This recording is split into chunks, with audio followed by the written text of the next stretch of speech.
Suspense junction.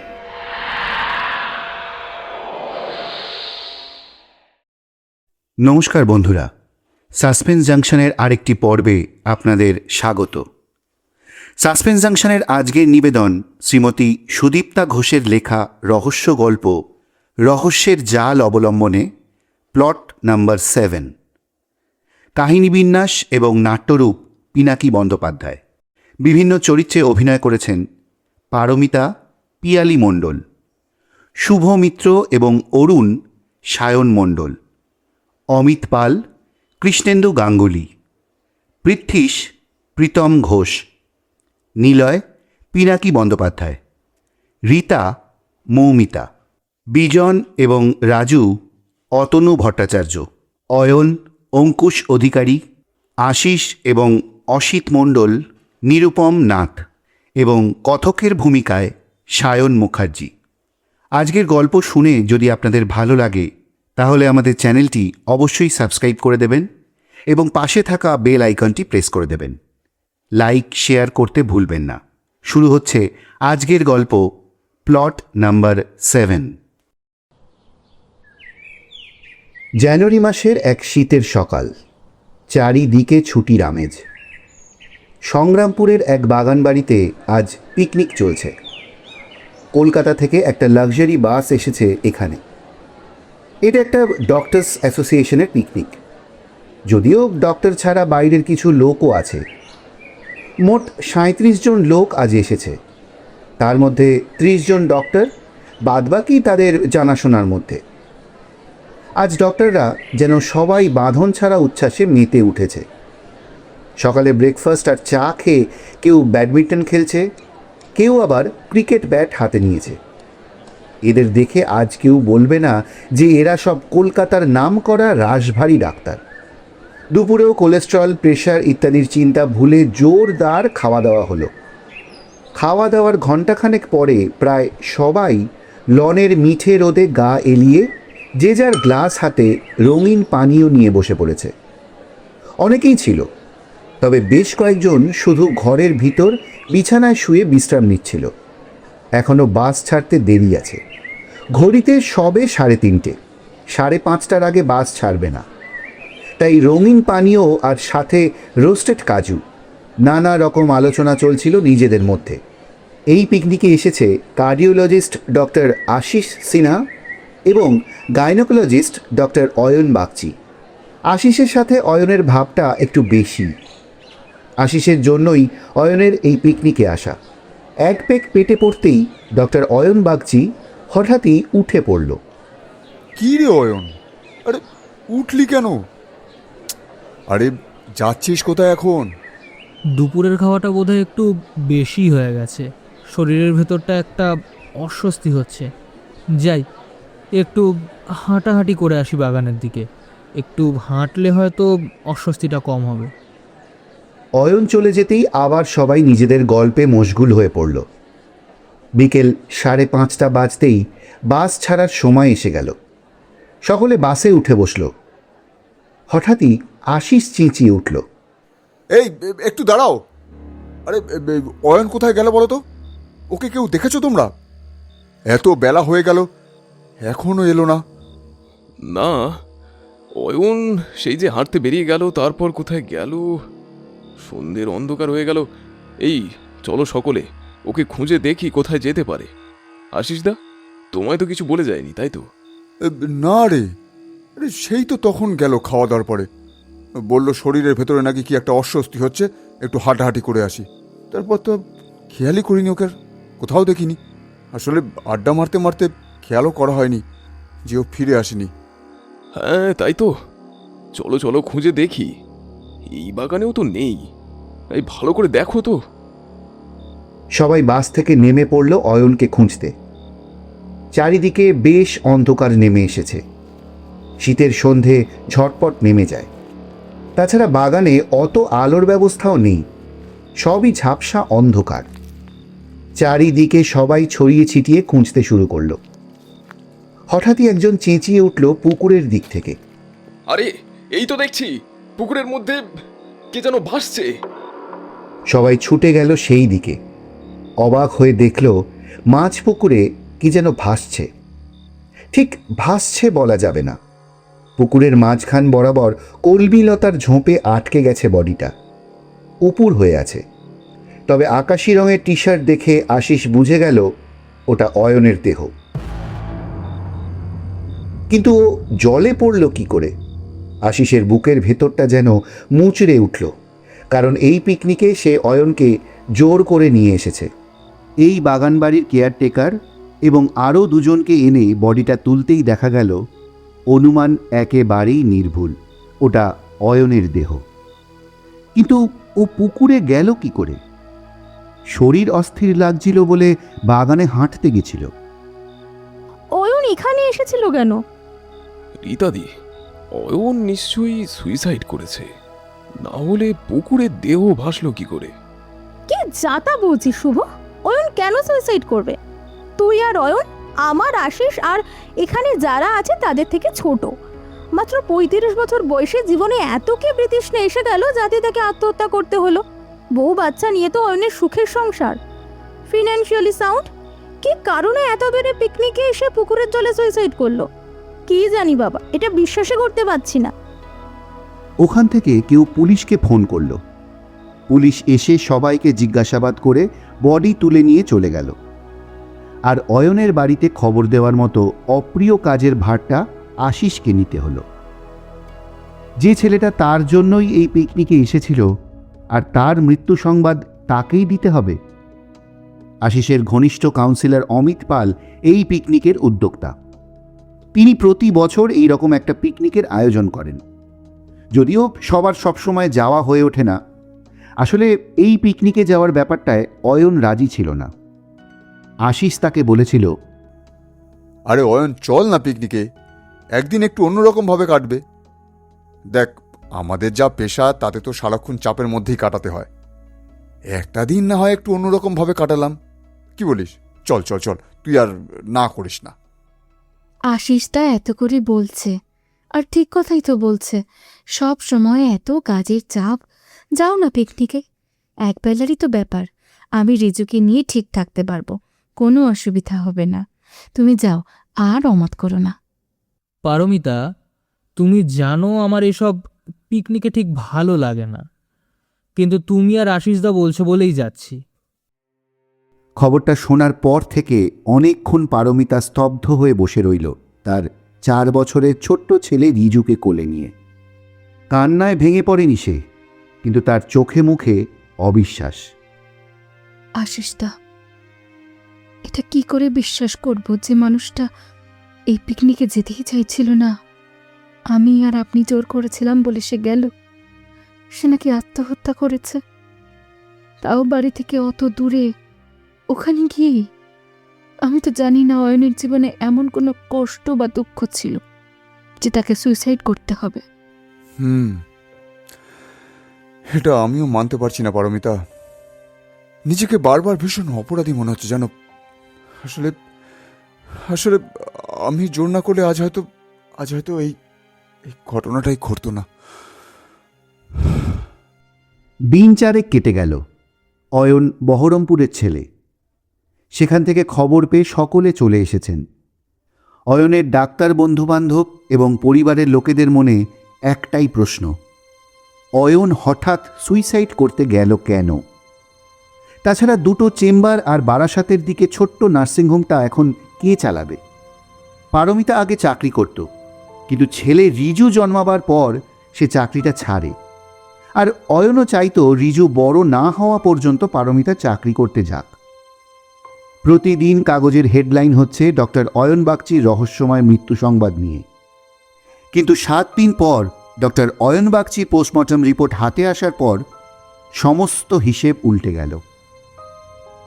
Post-mortem রিপোর্টে বলছে অয়নের পেটে এক ধরনের বিষ পাওয়া গেছে, যেটা চটজলদি রিঅ্যাকশন হয় না, কিন্তু ধীরে ধীরে হয়। মদের সাথে বিষটা মেশানো ছিল খুব সম্ভবত। তাছাড়া শুধু বিষ নয়, পেছন থেকেও ধাক্কা মেরে ফেলা হয়েছে পুকুরে। এরপরেই পুলিশ আত্মহত্যার গল্প থেকে সরে গিয়ে সরাসরি খুনের মামলা রুজু করল। এয়ারপোর্ট থানার অফিসার পৃথ্বীশ রায়ের ওপর ভার পড়ল এই কেসটার তদন্তের। এই তদন্তে পৃথ্বীশ এবং সাথে নিল তার বন্ধু প্রতিম সাব ইন্সপেক্টর নিলয় পাত্রকে। পুলিশ পোস্টমর্টম রিপোর্ট পেয়ে আগেই ওই বাগানবাড়ির কর্মচারী রাজুকে অ্যারেস্ট করল, যে সেদিন ওদের ড্রিঙ্ক সার্ভ করেছিল। অ্যারেস্ট করার পর পৃথ্বীশের পা জড়িয়ে ধরে রাজু কান্নাকাটি শুরু করে দিল। আমায় আমায় বাঁচান স্যার, আমি কিছু জানি না, ওনাদের কাউকেই আমি চিনি না, আমি কিছু করিনি, সত্যি বলছি স্যার, আমি আমি কিছু করিনি। ড্রিঙ্কস তুমি সার্ভ করেছিলে? সেই সময় কি কেউ আশেপাশে ছিল? ঠিক করে ভেবে বলো। হ্যাঁ স্যার, আমি সার্ভ করছিলাম। ড্রিঙ্কসের অ্যারেঞ্জমেন্ট করার সময় আমার আশেপাশেও কেউ ছিল না, তবে একবার ভিতরে গেছিলাম বরফ আনার জন্য। যদি তখন কেউ এসে থাকে তবে সেটা আমি জানি না। রাজু, তুমি তো এখানে অনেক দিন ধরে কাজ করছো, এখানে কি সব জায়গায় সিসি ক্যামেরা আছে? বড় ঘরের বাইরে আর বারান্দায়। পৃথ্বীশ দেখে নিয়েছে লনে যেখানে বসে ওরা ড্রিঙ্ক করছিল সেই জায়গাটা হয়তো সিসি ক্যামেরার আওতার ভিতরে আসতে পারে। পৃথ্বীশ ওর সহকর্মী ইন্সপেক্টর নিলয় পাত্রকে নিয়ে প্রথমেই গেল বাগানের দিকটা, কারণ অয়ন ওখানেই হাঁটতে গেছিল। কয়েক একর জমি নিয়ে তৈরি হয়েছে বেশ সুন্দর একটা বাগান বাড়ি। সামনে বিশাল ফুলের বাগান আর পেছন দিকে ফলের বাগান, আর ওই ফলের বাগানের পরেই পুকুরটা। কেউ আর সেটা ব্যবহার করে না। পুকুরে বাঁধানো ঘাট আছে। পুকুরটা খুব বড় নয়, এদিকটা একেবারেই নির্জন, কেউ থাকলেও বোঝার উপায় নেই। আর পুকুরের ঘাটের কিছুটা দূরেই জলের মধ্যে অনেকটা জায়গা জুড়ে কলমির শাক ভরে রয়েছে। তার মধ্যেই আটকে ছিল অয়নের দেহটা। পৃথ্বীশের মাথায় এখন অনেক চিন্তা ঘুরপাক খাচ্ছে। বাগানবাড়ির ঠিক মাঝখানেই একটা বিশাল ঘর। ঘরের ভিতর দুপাশে বড় খাট সোফা দিয়ে সাজানো।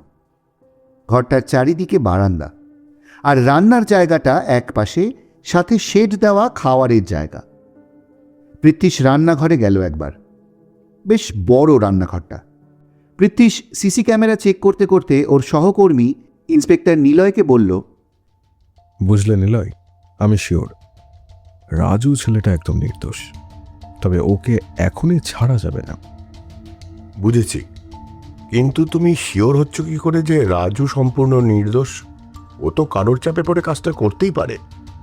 হ্যাঁ, তা পারে, তবে দেখো ওইদিকে বারান্দার এক কোণে একটা টেবিলের ওপরে মদের গ্লাস সাজাচ্ছিল রাজু, আর বরফ আনতে একবার রান্নাঘরে রাখা ফ্রিজ খুলতে গেছিল। রান্নাঘরটা আবার ওই দিকটাই। আমরা দেখলাম ওখান থেকে রান্নাঘরে যাওয়া আসা করতে মিনিট 2 মতো সময় লেগেই যায়। সেই সময় কেউ যদি মদের গ্লাসে বিষটা মিশিয়ে দেয়, কারোর খেয়াল করবার কথাই নয়। কিন্তু সব থেকে বড় কথা হচ্ছে, অতগুলো গ্লাসের মধ্যে খুনে কি করে বুঝবে কোনটায় বিষ মেশানো আছে? অবশ্য সে যদি গ্লাস মার্ক করে রাখে তবে ব্যাপারটা আলাদা। কিন্তু গ্লাসে মার্ক করা থাকলেও সেই গ্লাসটাই যে ডক্টর অয়ন নেবেন তার তো কোনো নিশ্চয়তা ছিল না। Valid point. তার মানে খুনি পাশেই ছিল, আর রাজু ড্রিঙ্কস সার্ভ করে দিয়ে যাওয়ার পর সে অয়নের হাতে আসল গ্লাসটা ধরিয়ে দেয় বা পাল্টাপাল্টি করে নেয়।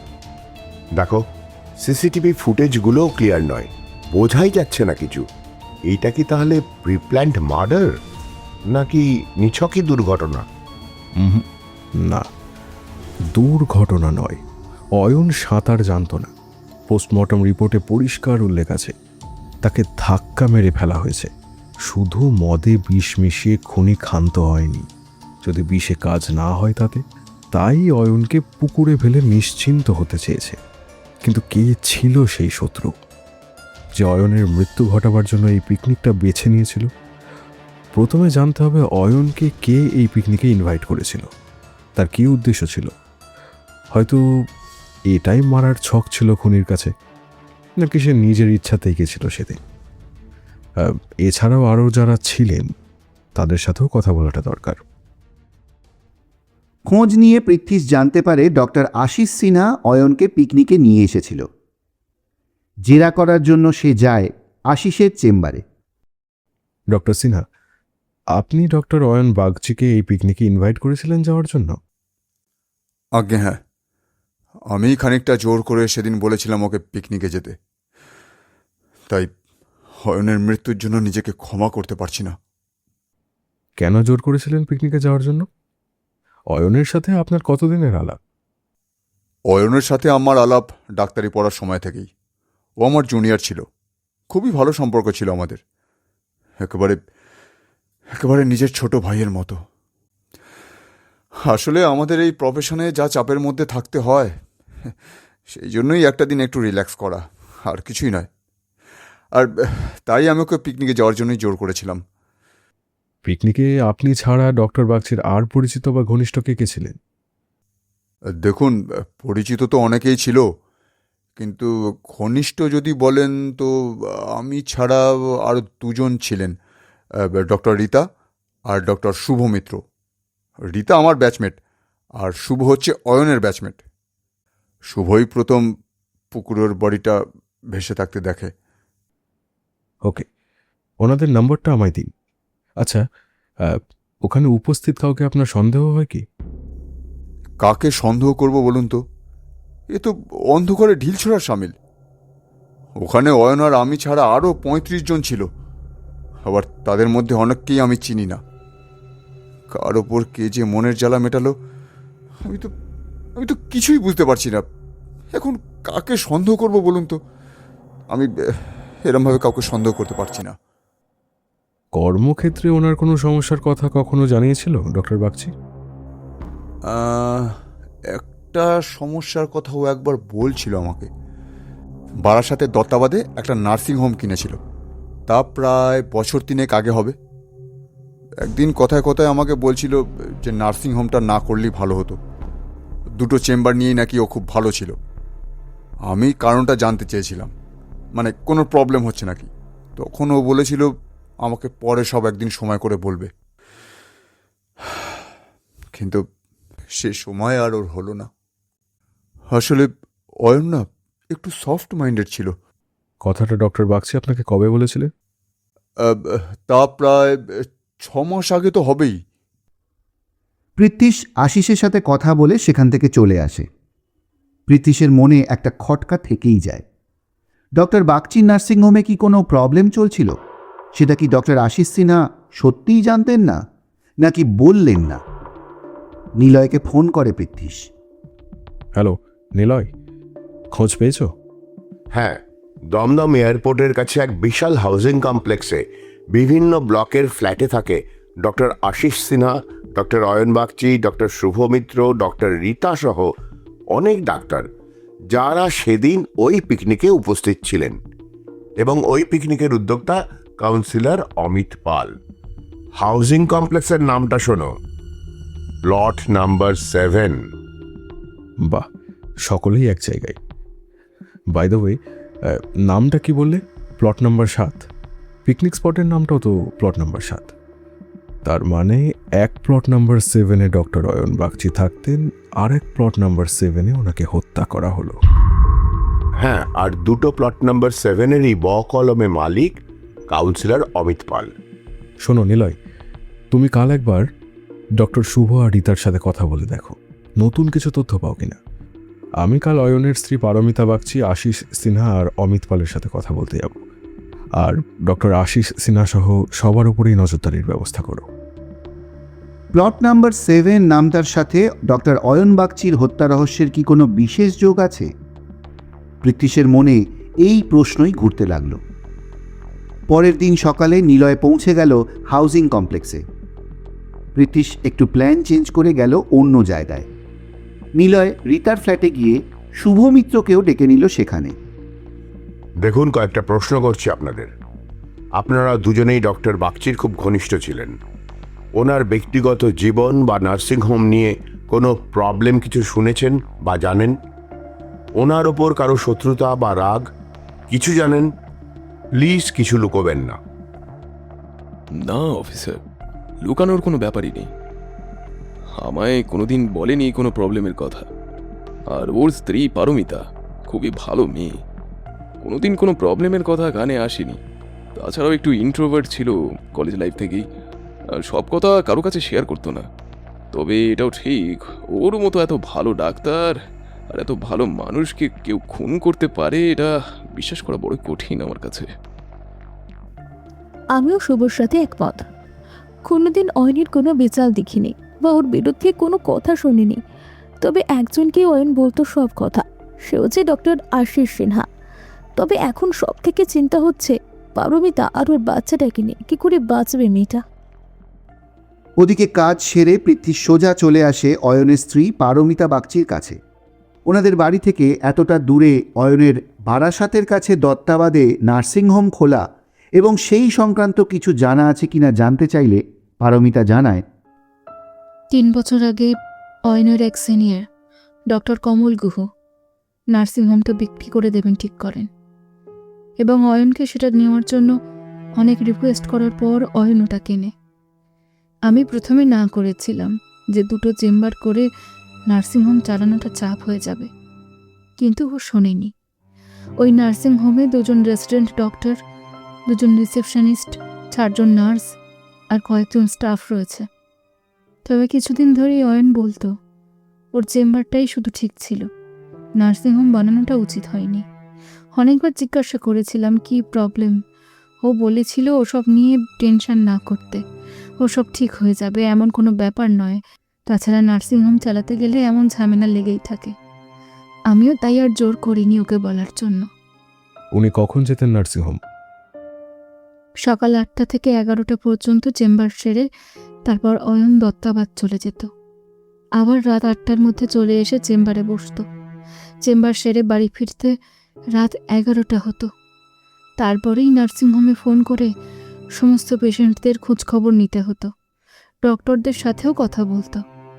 একদিন এমনও হয়েছে কোনো ক্রিটিক্যাল পেশেন্টের জন্য রাতেই নার্সিংহোম ছুটতে হতো অয়নকে। এমনিতেই রোজ বিছানায় যেতে যেতে রাত 1:30-2টো হয়ে যেত। কি ধরনের ট্রিটমেন্ট হতো? ও নিজে গাইনোকোলজিস্ট, তাই বেশিরভাগই ডেলিভারির কেস আসতো। তবে অনেক জটিল অপারেশনও ওখানে হতো, আর সেটা বেশিরভাগই অয়নই করত। ওয়েল মিসেস বাগচি, আপনার মনের অবস্থা আমি বুঝতে পারছি। তবু অপ্রিয় এইসব প্রশ্ন আপনাকে করতেই হচ্ছে, কারণ অয়নবাবুর হত্যা রহস্যের সমাধান কিন্তু করতেই হবে, এবং সেটা খুব জরুরি। আচ্ছা, উনি কি ডায়েরি লিখতেন? ওনার ড্রিঙ্কিং হ্যাবিট বা অন্যান্য কোনো নেশা? অত রাতে বাড়ি ফিরে ডায়েরি লেখার সময় কোথায়? অন্য কোনো নেশা ছিল না। ড্রিঙ্ক করত, তবে অকেশনাল, নট রেগুলার ড্রিঙ্কার। ওকে, আর এখন বিরক্ত করব না, তবে কোনো কথা কিছু যদি মনে পড়ে বা কোনো দরকার হলে অবশ্যই জানাবেন। পৃথ্বীশ পারমিতার সাথে কথা বলে নিচে নামতেই আশিসের সাথে দেখা। আরে কি আশ্চর্য, আপনার সাথে দেখা করার কথাই ভাবছিলাম। আসলে ঘটনার দিন অয়নের একটা কথা মনে পড়েছে, মনে হলো সেটা আপনাকে জানানো দরকার, মানে আপনার যদি কাজে লাগে। কি কথা? পিকনিকের দিন সকালবেলায় আমরা সকলে বাসে উঠতে যাব, সেই সময় ভিড়ের মধ্যে একজনকে দেখে অয়ন হঠাৎ বলে উঠল, এ পিকনিকে যাচ্ছে জানলে আমি কখনোই যেতাম না। আরে কার কথা বলছিস তুই? ও ছাড়ো, চলো।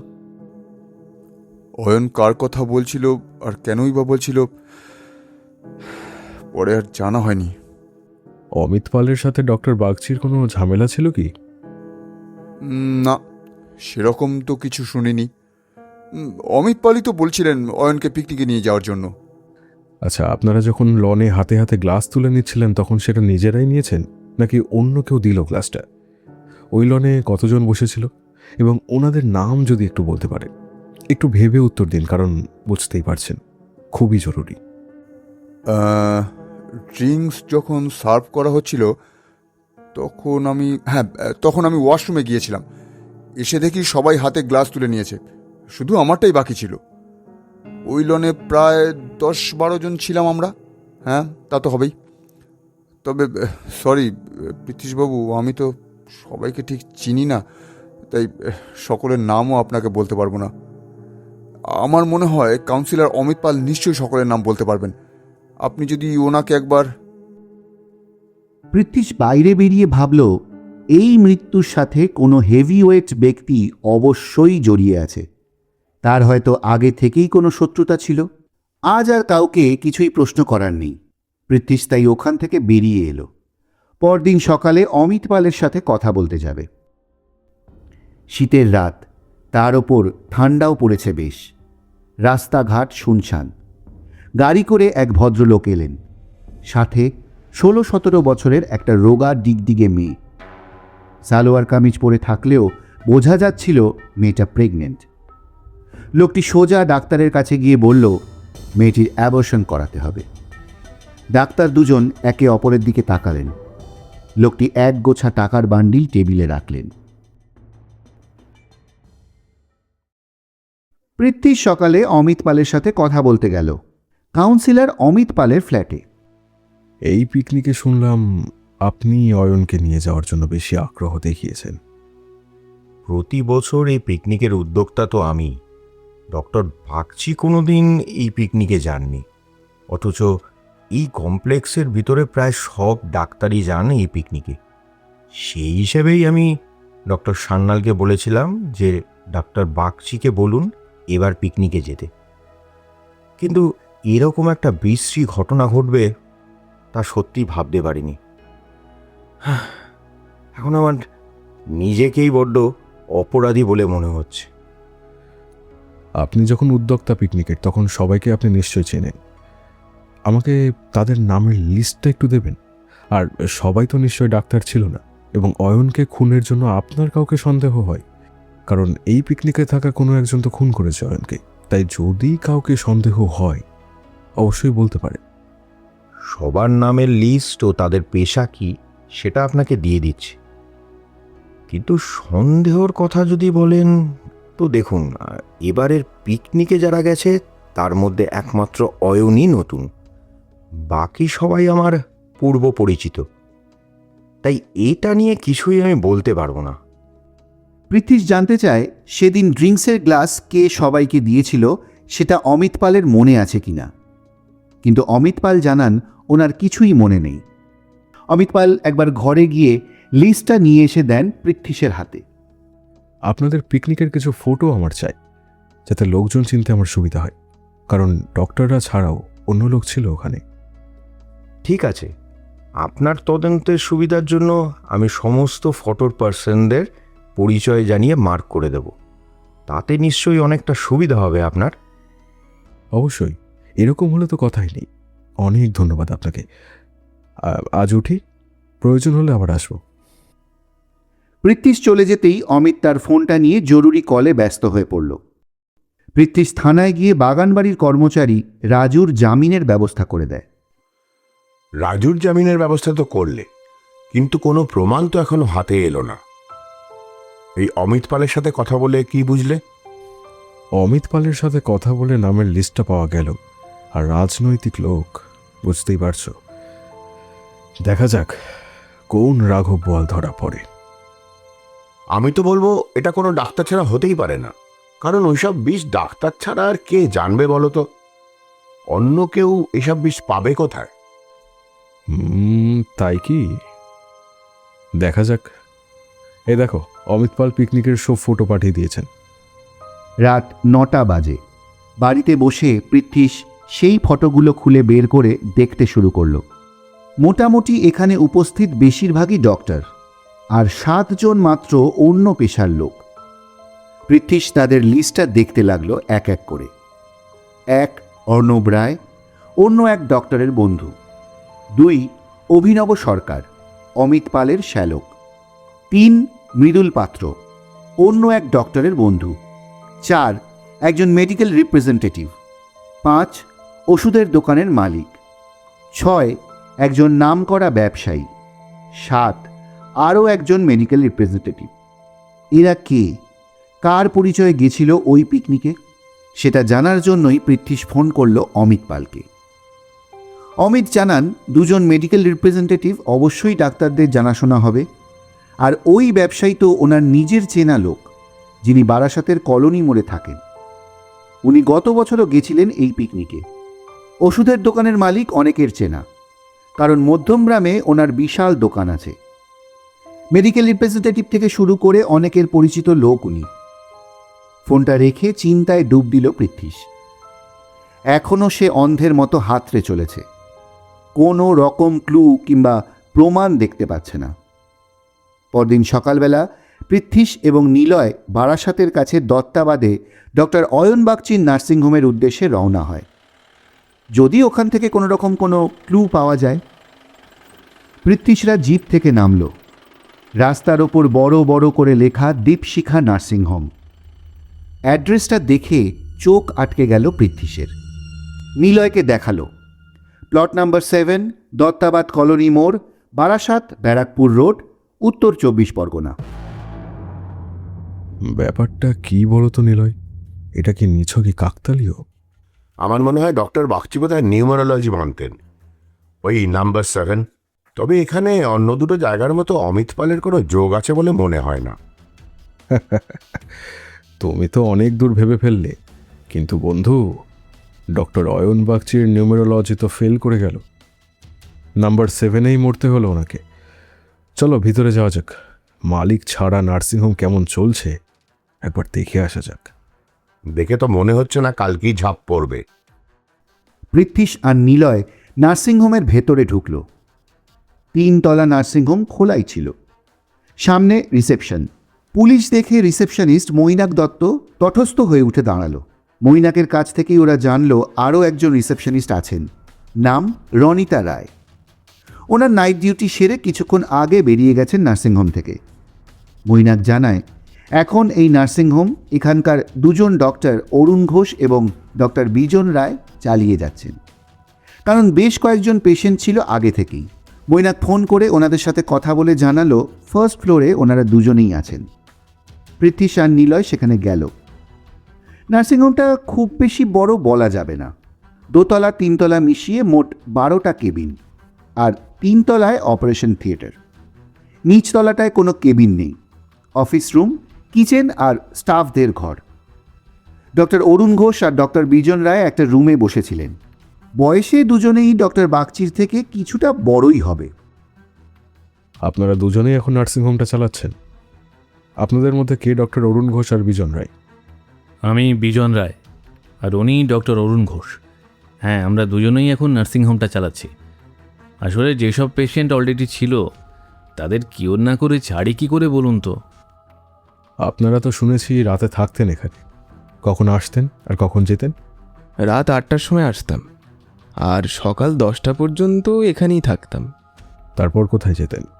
অন্য একটা নার্সিংহোমে যেতাম। সকাল 10টা থেকে সেইখানেই ডিউটি। আপনাদের দুজনের কি এই একই রুটিন? হ্যাঁ, আমরা 3 বছর ধরে একসাথেই কাজ করছি। এবার তো নার্সিংহোম হয়তো উঠে যাবে ডক্টর বাগচির মৃত্যুতে। দেখুন, ওনার স্ত্রী যদি রাজি থাকেন তাহলে আমরা দুজনে মিলে নার্সিংহোমের ভার নিতে রাজি। বাহ, এর মধ্যেই আপনাদের বিষয়টা ভাবা হয়ে গেছে দেখছি। আচ্ছা, এই নার্সিংহোমে কোনো দিন কি কোনো ঝামেলা হয়েছিল? কী ধরনের ঝামেলার কথা বলছেন আপনি? এই নার্সিংহোমে বা নার্সিংহোম নিয়ে ডক্টর বাগচির সাথে কারোর কোনো ব্যাপারে ঝামেলা বা মতান্তর হয়েছিল কি? একেবারেই না, সেরকম কোনো ঝামেলার কথা আমরা অন্তত জানি না। কেন বলুন তো? ডক্টর বাগচি নাকি বলেছিলেন এই নার্সিংহোম করা তার উচিত হয়নি, 2টো চেম্বার নিয়েই আগে ভালো ছিলেন। সেরকমই তো শুনলাম আমরা। বিজন, কি বলছেন দেখো অফিসার। সরি, এই নিয়ে না কিছুই বলতে পারবো না আমরা। দেখুন, আমরা দুজনেই বলতে গেলে এই নার্সিং হোমটা চালাই। ডক্টর বাগচি তো একটা নির্দিষ্ট সময় আসতেন আর চলে যেতেন। বেশিরভাগ ঝামেলাটা কাদের ওপরে পড়তো? আমাদের ওপর দিয়ে যেত, অথচ লাভের লাভ কিছুই হতো না। ওনার খুনের জন্য আপনাদের কাউকে কি সন্দেহ হয়? একেবারেই না, আমরা এই নার্সিংহোমের বাইরে কিছুই জানি না। ওনার কোথাও কোনো শত্রু আছে বা ছিল কি না সেসব বলতেই পারবো না। আরও কিছু কথা জানা গেল। ডক্টর বিজন রায়ের বাড়ি বারাসাতের ভিতর, আর ডক্টর অরুণ ঘোষের বাড়ি ঝাড়খণ্ডে। তবে ওনারা কেউই বাড়িতে বিশেষ যান না, এই নার্সিংহোম নিয়েই থাকেন। পৃথ্বীশ বুঝল এদের কাছ থেকে আর বিশেষ কিছুই জানা যাবে না। 2জন মানিকজোর খুব ঘাঘু লোক, বোঝাই যাচ্ছে। পেট থেকে কথা বার করা যাবে না। পৃথ্বীশ আর নিলয় ওখান থেকে বেরিয়ে এলো। এখানেও কোনো রকম প্রমাণ বা কিছুই মিলল না। তার মানেই কেসটা এবার ধামাচাপা পড়তে চলেছে, কারণ এর বাইরে তাদের আর কি করার আছে। একটা কেসের পেছনে আর কত সময় দেওয়া যায়? অনেক দিন তো হয়ে গেল। জিপ কিছুটা এগোতেই হঠাৎই পৃথ্বীশের চোখ পড়ল। একটা লোক রাস্তায় তাদের জিপটা দেখে হাত তুলে থামাতে বলছে। পৃথ্বীশের কথায় ড্রাইভার জিপ থামালো। লোকটা কাছে এসে বলল, নমস্কার স্যার, আমি এই নার্সিংহোমের পুরনো কর্মচারী। আমার নাম অসিত মণ্ডল। আসলে আমার কিছু কথা আছে আপনাদের সাথে স্যার। এতক্ষণ তো ওখানেই ছিলাম, বললেন না কেন? ওখানে বলা যাবে না বলেই তো এই এত দূর এসে অপেক্ষা করছিলাম স্যার। ঠিক আছে, আপনি জিপে উঠে আসুন। যেতে যেতে সব কথা শুনবো, অসুবিধা নেই তো? না না স্যার, কোনো অসুবিধা নেই। আমি তো এতদিন আপনাদের অপেক্ষাতেই ছিলাম। আমি এই নার্সিংহোমের সব থেকে পুরনো কর্মচারী। আগের যে ডাক্তারবাবু ছিলেন সেই সময় থেকেই আছি আমি। অসিত মণ্ডলের কথাটা শুনে চমকে পৃথ্বীশ আর নিলয় দুজনে দুজনের দিকে তাকালো। তবে কি এই লোকটার কাছেই জানা যাবে এই নার্সিংহোম সংক্রান্ত কোনো তথ্য, যা এই কেসটার রহস্য ফাঁস করবে? ওখান থেকে পৃথ্বীশরা পৌঁছে গেল ওই সংগ্রামপুরের বাগান বাড়িতে। কিচেনে গিয়ে রাজুকে বলল, সেদিন তুমি যেসব গ্লাসে ড্রিঙ্কস সার্ভ করেছিলে সেগুলো একটু আনতে পারবে? রাজু প্রায় 1 ডজন গ্লাস নিয়ে এলো। আর কি অন্য গ্লাস রয়েছে? আছে স্যার, তবে সেদিন এই গ্লাসগুলোতে আমি ওদের মদ দিয়েছিলাম। পৃথ্বীশ প্রত্যেকটা গ্লাস ভালো করে পরীক্ষা করার পর দেখল ওই গ্লাসগুলোর মধ্যে শুধুমাত্র একটা গ্লাস সামান্য আলাদা। সবই এক ডিজাইনের আর সাদা, তবে একটা গ্লাস একটু স্কাই ব্লু কালারের। তার মানে এইভাবেই মার্ক করে রাখা ছিল গ্লাসটা। পৃথ্বীশ তার হাতে তুলে নিল সেই গ্লাস। পরের দিন থানায় সকলে উপস্থিত। একটা বড় রুমে সবাই অপেক্ষা করছে। কিসের জন্য ডেকেছে অফিসার এতদিন বাদে? পৃথ্বীশের মেসেজ পেয়ে সবাই একটু চিন্তিত তো বটেই। পারমিতা, আশিস সিনহা, অমিত পাল, ডক্টর বিজন, ডক্টর অরুণ থেকে শুরু করে আরও অনেকেই আছে। কেউ কেউ অবশ্য তাদের অসুবিধার কথা বলে এড়াতে চেয়েছিল, কিন্তু পৃথ্বীশ কড়াভাবে বলেছে আসতে তাদের হবেই, না আসলে আইনানুগ ব্যবস্থা নেওয়া হবে। অফিসারের এমন করা SMS পেয়ে কেউ আর ফার্দার আপত্তির কথা বলতে সাহস পায়নি। পৃথ্বীশ আর নিলয় ঘরে ঢুকল, হাতে কতগুলো কাগজপত্র। সবার ওপর চোখ বুলিয়ে নিয়ে পৃথ্বীশ বলতে শুরু করল, যাক, আপনারা সবাই এখানে আছেন যখন, তখন আমি সরাসরি কাজের কথাতেই চলে যাই। ডক্টর বাগচির খুনটা সংগ্রামপুরের বাগানবাড়ির পিকনিকে হয়েছিল, কিন্তু তার বীজটা রোপণ হয়েছিল 6-7 মাস আগে দত্তাবাদে, ডক্টর বাগচির সাধের দীপশিখা নার্সিংহোমে। ওখানে অনেক রকম বেআইনি কাণ্ড কারখানা চলত, যেটা ওনার ধারণার বাইরে ছিল। উনি একটা এথিক্স নিয়ে এই নার্সিংহোমটা চালাতেন, কিন্তু ওনার অজান্তেই ঘটত অনেক কিছু। ওখানে প্রায়ই বেআইনি গর্ভপাত করানো হতো, আর শুধু তাই নয়, বেআইনি ডেথ সার্টিফিকেট পর্যন্ত ওখানে দেওয়া হতো, আর সে সব হতো মোটা টাকার বিনিময়ে। আচমকা বিজন আর অরুণ দাঁড়িয়ে পড়ে চেঁচিয়ে বলল, এইসব কি বলছেন আপনি? আপনি তো সরাসরি আমাদের দিকেই আঙুল তুলছেন। এটা কিন্তু আপনি ঠিক করছেন না অফিসার। এসব কাজের কোনো প্রমাণ আপনার কাছে আছে? অবশ্যই আছে। আর এখনই এত ঘাবড়াচ্ছেন কেন বলুন তো? আগে সবটা বলতে দিন আমায়। ওরা এবার বসে পড়ল। ওদের চোখ মুখে হতাশার ছাপ পরিষ্কার। আবার বলতে শুরু করল পৃথ্বীশ, এইভাবেই চলছিল দিন। ডক্টর বাগচি যখন থাকতেন না, তখনই ওনাদের এইসব ব্যবসা চলত। এর মধ্যেই একদিন একটু রাতের দিকে একটা ব্যবসায়ী ভদ্রলোক এলেন, সাথে একটি খুব কম বয়সী রোগা মেয়ে, খুব সম্ভবত বাড়ির কাজের মেয়ে হবে। তখন ডক্টর বাগচি ওখানে আছেন। উনি সরাসরি এসে ডক্টর বাগচির কাছে আবদার করলো যে এই মেয়েটার গর্ভপাত করাতে হবে এক্ষুনি। ডক্টর অয়ন বাগচি মেয়েটিকে পরীক্ষা করে দেখে বললেন, এর শরীরে এতটুকু রক্ত নেই, আর এই রকম চেহারা, তাছাড়া মেয়েটা 5 মাসের প্রেগনেন্ট এবং নাবালিকা। এই অবস্থায় অ্যাবর্শনের একেবারেই উচিত হবে না, মেয়েটার জীবন সংশয় হতে পারে। শুনেই ভদ্রলোক বললেন, আপনি আগে তো অ্যাবর্শন করেন, বাকিটা আমি বুঝে নেব। বলেই 1 গোছা টাকার বান্ডিল টেবিলে রেখে ক্রমাগত জোর করতে লাগলেন, তাতেও কাজ হলো না দেখে আরও টাকার লোভ দেখিয়ে শেষে হুমকি পর্যন্ত দিলেন। ডক্টর বাগচি উঠে দাঁড়ালেন, তারপরে আঙুল তুলে বলল, জাস্ট গেট আউট। আমি এর একটা কথাও শুনতে চাই না। এইবার ওখান থেকে বেরোনোর আগে ব্যবসায়ী ভদ্রলোক ডক্টর বাগচিকে শাসিয়ে বলে গেলেন, আপনি আজ যেটা করলেন তার ফল আপনাকে ভুগতেই হবে। আর আপনার নার্সিংহোমে বেআইনি গর্ভপাত হয় না, হয় আপনি কিছু জানেন না, নয়তো ভালো মানুষ সাজছেন। ভালো করে খোঁজ খবর করে দেখুন কি কি হয় এখানে। ঠিক আছে, আমিও দেখছি কি করা যায়। আসলে ওনার গুণধর ছেলে কাজের মেয়েটিকে দিনের পর দিন ভয় দেখিয়ে ধর্ষণ করে ওই হাল করেছিল। পরে অন্য একটা নার্সিংহোমে অবশ্যই অ্যাবর্শনটা হয়েছিল, তবে মেয়েটা আর বাঁচেনি।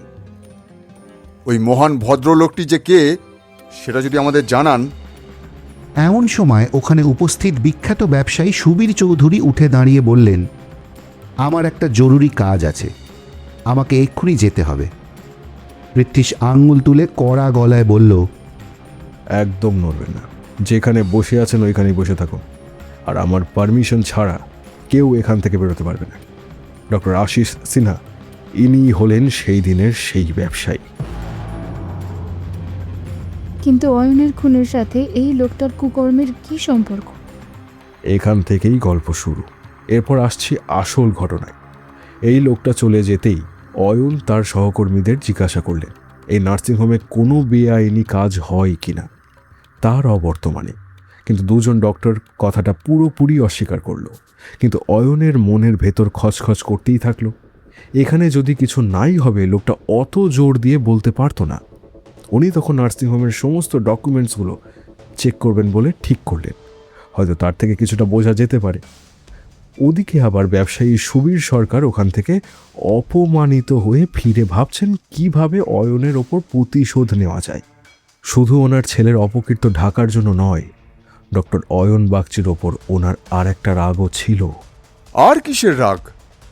Plot number 7। Plot number 7? সে তো আমাদের হাউজিং কমপ্লেক্স আর ওই পিকনিক স্পটের বাগান বাড়িটার নাম। শুধু এই দুটো নয়, ডক্টর বাগচির নার্সিংহোমের অ্যাড্রেস। যদিও অয়নবাবু জানতেন না যে সুবীরবাবু মাল্টিপ্লেক্স করার জন্য ওনার নার্সিংহোমের পাশে সব জমি কেনার মানে পুরো প্লট নাম্বার 7 কেনার দরদস্তর প্রায় রফা করে ফেলেছিলেন। কিন্তু বাঁধ সাধল এই নার্সিংহোম। প্রথমে অন্য লোককে দিয়ে ফোন করিয়ে অফার দেওয়া। অয়ন রাজি না হওয়ায় পরে হুমকি দেওয়া শুরু করেছিলেন। তার মধ্যেই আবার ওনার ছেলের কুকীর্তি ঢাকতে যেতে হলো সেই নার্সিংহোমে। সেখানেও অয়ন বিকে বসল। পৃথ্বীশ একটু থেমে নিলয়কে ইশারা করে বলতে বলে একটু জল খেল। ডক্টর বাগচির সমস্ত ডকুমেন্ট চেক করার কথা শোনার পর ডক্টর বিজন আর অরুণ রীতিমতো ভয় পেল। কারণ এখানে অনেক ঘাপলা আছে টাকা পয়সার, আরও অনেক কিছুর। তাহলে তো এদের মুশকিল হয়ে যাবে, সমস্ত কারচুপি ফাঁস হবে। দুজনের সমস্ত জরুরি কাগজপত্র তড়িঘড়ি সরিয়ে ফেলল। তাতেও নিশ্চিন্ত হওয়া গেল না। অয়ন থাকলেই তাদের এত কাঁচা টাকার ব্যবসা চৌপাট হয়ে যাবে। কি করা যায় এবার? সুবীর সরকারের সাথে যোগাযোগ করলো এরা। ওনাকে এরা আগে থেকেই চিনত। ওনার রাগ তো ছিলই অয়নের ওপর। এবার সাথে এদের নিজেদের সমস্যা খুলে বলল তাকে। তখন তিনজনেই প্ল্যান করতে লাগলো কিভাবে অয়নকে সরানো যায়। অয়নের অবর্তমানে এই নার্সিংহোম তাদেরই হবে। কিছুদিন পরেই পিকনিক। অরুণ আর বিজন, দুই ডাক্তার সুবীর সরকারকে জানালো যে অয়ন বাগচি এবার পিকনিকে যাচ্ছে, আর ওকে মারার এটাই সুবর্ণ সুযোগ। অত লোকের ভিড়ে কে মেরেছে অয়নকে সেটা বুঝতেই পারবে না পুলিশ। ওই ব্যবসায়ী তখন নিজের স্ট্র্যাটেজি ঠিক করে ফেলল, যাতে রাগও মিটবে আর প্লট নাম্বার 7-এ নিজের মাল্টিপ্লেক্সও হয়ে যাবে। পরে বিজন আর অরুণকে টাকা দিয়ে ম্যানেজ করা যাবে। পুরো প্লট নাম্বার 7-এর জমি দখল নিতে অয়নকে প্লট নাম্বার 7-এই শেষ করতে হবে। পিকনিকে তো মদ খাবেই সবাই। ওই মদের ভেতর বিষ দিয়ে মারতে হবে অয়নকে। কিন্তু বিষটা আসবে কোথা থেকে? ব্যবসায়ী মানুষ, অনেক রকম লোকের সাথে ওঠা বসা জানাশোনা, তাই ওনার পক্ষে বিষ জোগাড় করাটা কিন্তু কোনো প্রবলেম হলো না। সেই বিষ নিয়ে চলে গেলেন পিকনিকে। পিকনিকের খাওয়া দাওয়ার পর সবাই ড্রিঙ্কস নিয়ে বসলো। সুবীরবাবু এক ফাঁকে উঠে গেলে আড়াল থেকে দেখলেন রাজু গ্লাস সাজাচ্ছিল। একসময় সে বড় ফান্তে ভিতরে গেল, আর তখন ওই নির্দিষ্ট গ্লাসে বিষটা মিশিয়ে আবার লনে এসে বসলেন। রাজু মদের সরঞ্জাম আনতেই সুবীরবাবু সেটা সবার হাতে হাতে তুলে দেওয়ার ভার নিলেন। তবে উনি নিজে অয়নকে সেই গ্লাস দেননি। উনি দিলে অয়ন নাও নিতে পারে, সে কথা ভেবে অন্য কাউকে দিয়ে নির্দিষ্ট গ্লাসটা অয়নের হাতে ধরিয়ে দিলেন। অয়ন খাচ্ছিল সেটা একটু একটু করে। এইবার পেগটা শেষ হতেই ওর শরীরে একটা অস্বস্তি হতে থাকে। অস্বস্তি কাটাতে অয়ন ওখান থেকে উঠে বাগানে গেল হাঁটাহাঁটি করতে, আর সুবীর সরকার তাকে লক্ষ্য রাখছিল দূর থেকে। অনেকক্ষণ হাঁটাহাঁটি করেও তার কিন্তু অস্বস্তি কিছুতেই কাটছিল না। সে এবার পুকুরের পাড়ে এসে দাঁড়ালো, আর তখনই তাকে কেউ ধাক্কা মেরেছিল পেছন থেকে। সেটা অবশ্য কে তা জানা যায়নি। সেটা সুবীরবাবুও হতে পারে, বা আবার অন্য কাউকে পয়সা দিয়েও কাজটা করাতে পারেন। এসব সুবীরবাবু খুব ভালো বলতে পারবেন, কি তাই তো? পৃথ্বীশ দেখল রক্তহীন ফ্যাকাশে মুখ নিয়ে সুবীর মাথা নিচু করে বসে আছে। আচ্ছা অফিসার, আমাকে একটা কথা বলুন, আপনি এই ভিতরের খবরগুলো পেলেন কি করে? এই নার্সিংহোমে একজন পুরনো সৎ কর্মচারী অসিত মণ্ডল আমাকে সব জানিয়েছেন। সেদিন যদি উনি সাহস করে এগিয়ে এসে সবটা খুলে না বলতেন, কিচ্ছুই জানা যেত না, আর কেসটাও কোনো দিনও সলভ হতো না। তাছাড়া তার কাছে অনেক প্রমাণও ছিল। আজ 2 ডাক্তারকে এখানে বসিয়ে আমি ফোর্স পাঠিয়েছিলাম নার্সিংহোমে, যাতে কিছু কাগজপত্র, ডকুমেন্টস যদি উদ্ধার করা যায়। অনেক কিছুই উদ্ধার করা গিয়েছে। মানুষ চেনা যে এত কঠিন তা বলার নয়। এই সুবীরবাবুকে আমি অনেক দিন ধরেই চিনি, অথচ ওনার ভিতরে যে একটা নোংরা মানসিকতা রয়েছে ভাবাই যায় না। পারমিতার 2 চোখ দিয়ে জলের ধারা গড়াচ্ছিল। সে বলে উঠল, এত লোভ, এত প্রতিহিংসা, এদের যেন ফাঁসি হয়। যারা আমার 4 বছরের ছেলেটাকে অনাথ করলো, এদের যেন ফাঁসি হয়। আমি অবশ্যই চেষ্টা করব সমস্ত এভিডেন্সগুলো যেন ওদের বিরুদ্ধেই চাই। তারপর দেখা যাক। পৃথ্বীশকে উঠে দাঁড়িয়ে সবাই মিলে অভিনন্দন জানালো। তবে পৃথ্বীশের মনেও একটাই প্রশ্ন, মানুষের এত লোভ আর এত প্রতিহিংসা কেন বেড়ে যাচ্ছে? নিজের অন্যায় ঢাকতে কত সহজেই অন্যের জীবন নিয়ে নিচ্ছে। কবে এর থেকে মুক্ত হবে সমাজ? মান আর হুঁশ নিয়ে মানুষ কবে মানুষ হবে?